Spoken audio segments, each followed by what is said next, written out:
তো আজকে আমি মাসুদ রানার সাথে আমার এই যে ছোট বাইসেপ আসলে এটা একটু বড় করতে চাই। তো মাসুদ আসলে বাইসেপ বড় করার জন্য 3টা বা 4টা ভালো এক্সারসাইজের নাম বলবা এবং আমাকে ব্যায়াম করাবা, এবং যারা বিগিনার আছে তারা এই 4টা ওয়ার্কআউট করে যাতে ফুল বাইসেপ টার্গেট করতে পারে এমন কিছু ওয়ার্কআউট দেখাও। প্রথম এক্সারসাইজ বারবেল কার্ল।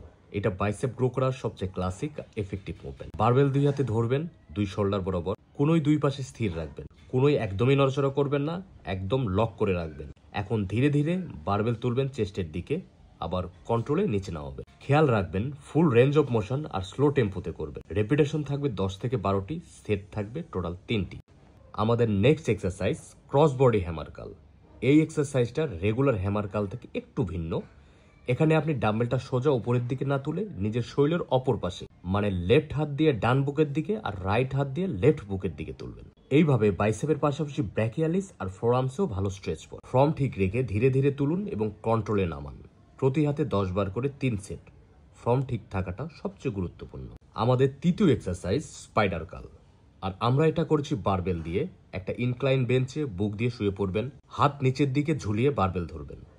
এখন ধীরে ধীরে বারবেল তুলবেন চেস্টের দিকে আর স্কুইজ দিবেন বাইসেপে। এই এক্সারসাইজে চিটিং করা যায় না, তাই বাইসেপ একদম আইসোলেট হয়ে কাজ করে। 10 থেকে 12 রেপ, 2 থেকে 3 সেট। আমাদের লাস্ট এক্সারসাইজ কনসেন্ট্রেশন কার্ল। আপনি বসে থাকবেন, কোনোই হাঁটুর উপরে রাখবেন, এক হাতে ডাম্বেল তুলে ধীরে ধীরে বাইসেপ কার্ল করবেন ফুল কন্ট্রোল আর স্কুইজ দিয়ে। এইটা বাইসেপের পিক তৈরিতে খুব হেল্পফুল।